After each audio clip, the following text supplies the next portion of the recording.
खबर जगदलपुर से है, जहां दक्षिण बस्तर में सीआरपीएफ जवानों की तैनाती होगी। सीआरपीएफ जवान नक्सलियों का सफाया करेंगे। सीआरपीएफ के कुल 4 बटालियन यहां पर तैनात की जाएंगी। बड़ी खबर हम आपसे इस वक्त की साझा कर रहे हैं। 800 जवानों की पहली बटालियन छत्तीसगढ़ पहुंची। नक्सलवाद को लेकर अमित शाह ने बयान दिया था, 2026 तक नक्सलवाद का सफाया कर देंगे। फोर्स का आना अपने आप में कहीं ना कहीं सुरक्षा बलों का मनोबल बढ़ाता है और जितनी फोर्स अंदरूनी इलाकों में होगी उतना ही नक्सली डिमोरलाइज होंगे। पिछले दिनों जो गृह मंत्री अमित शाह ने 2026 का जो टास्क दिया है, उस टास्क को पूरा करने के लिए अब सुरक्षा बल पूरी तरीके से गंभीर लगते हैं। दबाव बनाया जाए नक्सलियों पर और वो इलाके नक्सलियों से खाली हों, ताकि जो नक्सल मुक्त का अभियान जो फोर्स ने चलाया हुआ है वो उनका जो टारगेट है वो अचीव हो सके। संभाग के अंतर्गत महोदय के खिलाफ प्रभावी रूप से कार्रवाई करने के साथ साथ क्षेत्र में जो सिक्योरिटी वैक्यूम इलाके में समाप्त करते हुए विकास कार्य को गति देने के लिए भी हमारा एक प्राथमिकता है।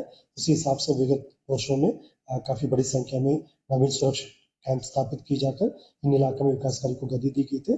उसी हिसाब से आने वाले समय में जहाँ जहाँ आवश्यकता होगा उन क्षेत्रों में भी बल तैनात की जाकर आगे की कार्रवाई की जाएगी। अभी दक्षिण बस्तर इलाके में जैसा आवश्यकता अनुसार जो अतिरिक्त हमारे पास बल उपलब्ध हो रहा है, उसको लेकर हम एक एक कदम जनता का सहयोग से आगे बढ़ते जाएंगे, ताकि क्षेत्र में नक्सल गतिविधि के ऊपर हम प्रभावी रूप से अंकुश लगा सकता है।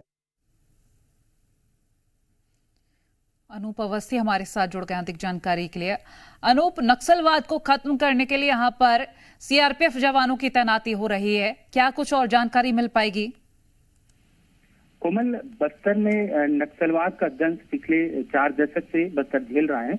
अब जब गृह मंत्री जी ने ये बड़ा ऐलान कर दिया है कि 2026 तक हम नक्सलवाद को खत्म करेंगे, उसके बाद से ही इस बात की संभावना जताई जा रही थी कि अतिरिक्त फोर्स यहाँ पहुंचेगी और ये जो 4 बटालियन सीआरपीएफ की आ रही है, इसे दक्षिण बस्तर में तैनात किया जा रहा है। दक्षिण बस्तर यानी सुकमा, दंतेवाड़ा और बीजापुर का वो घोर नक्सलवादी इलाका है जहाँ पर फोर्स को पहुंचने में और वहाँ पे कैंप स्थापित करने में काफी कठिनाइयों का सामना करना पड़ता था। चूंकि नीरज मेला नार योजना भी सरकार ने घोषित की है और इसके तहत 5 किलोमीटर का जो दायरा है कैंप का, वहां पर विकास के काम होंगे। तो ऐसे में ये जो फोर्स पहुंचेगी, जो पहले से मौजूद फोर्स है उसका मनोबल भी बढ़ता है और साथ ही साथ जो सरकार की योजनाएं हैं उनको अंतिम व्यक्ति तक पहुंचाया जाएगा, ताकि नक्सलवाद को एक गहरी चोट दी जा सके। जी चलिए, शुक्रिया अनूप, ये जानकारी हम तक पहुंचाने के लिए।